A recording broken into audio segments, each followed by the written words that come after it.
In this video, I will go through the Excel import template for routing header. Routing in Business Central is made up by routing header and routing lines, but they are in separate tables and you need to import them separately.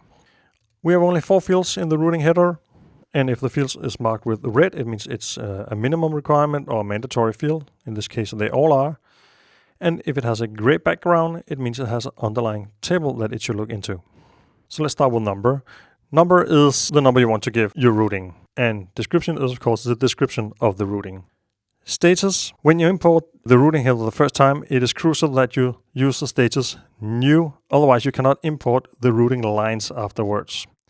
And you can see we have an underlying table because it is gray, and we go to the lookup values and you can see the values for the routing header status is new, certified, under development, and closed.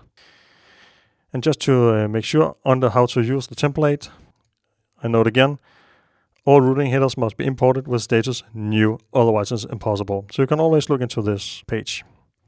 With the status, and once you've imported all the lines, you can import the header again with the correct status. Normally that will be certified. And finally, type, and here you can see if it's a serial or a parallel routing. And you can see that in another video.